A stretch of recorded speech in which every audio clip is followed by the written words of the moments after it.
క్రీస్తు శరీరమందు శ్రమపడెను, మనము కూడా అట్టి మనసు ఆయుధముగా ధరించుకుందుము అని పేతురు రాసిన మొదటి పత్రిక 4వ అధ్యాయం 1వ వచనంలో భక్తుడు తెలియజేస్తున్నాడు.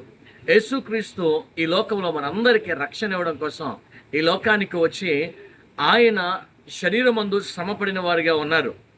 భోజనం విషయంలో కావచ్చు, ఆయన సువార్తను ప్రకటించడానికి అనేకమైన ప్రదేశాలు తిరిగే విషయంలో కావచ్చు, ఈ లోకంలో మనకు రక్షణ ఇచ్చుటకు శిలువ మరణాన్ని ఎక్కినప్పుడు కావచ్చు, ఆయన అనుభవించిన శ్రమ మన ఆలోచనకు మించినటువంటి శ్రమ.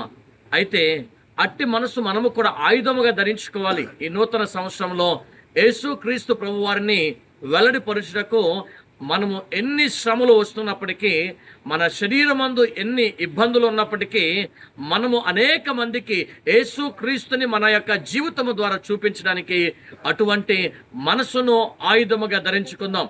ఈ రోజున మన శరీర గాయములు కానీ, మనకు ఏర్పడుతున్న రుగ్మతలు కానీ, మన అనారోగ్యాలు కానీ ఏది కూడా దేవుని కనుపరచడంలో మనల్ని వెనకంజ వేయకుండా దేవుని కొరకు బ్రతుకులాగిన మన జీవితాలను నడిపించును గాక.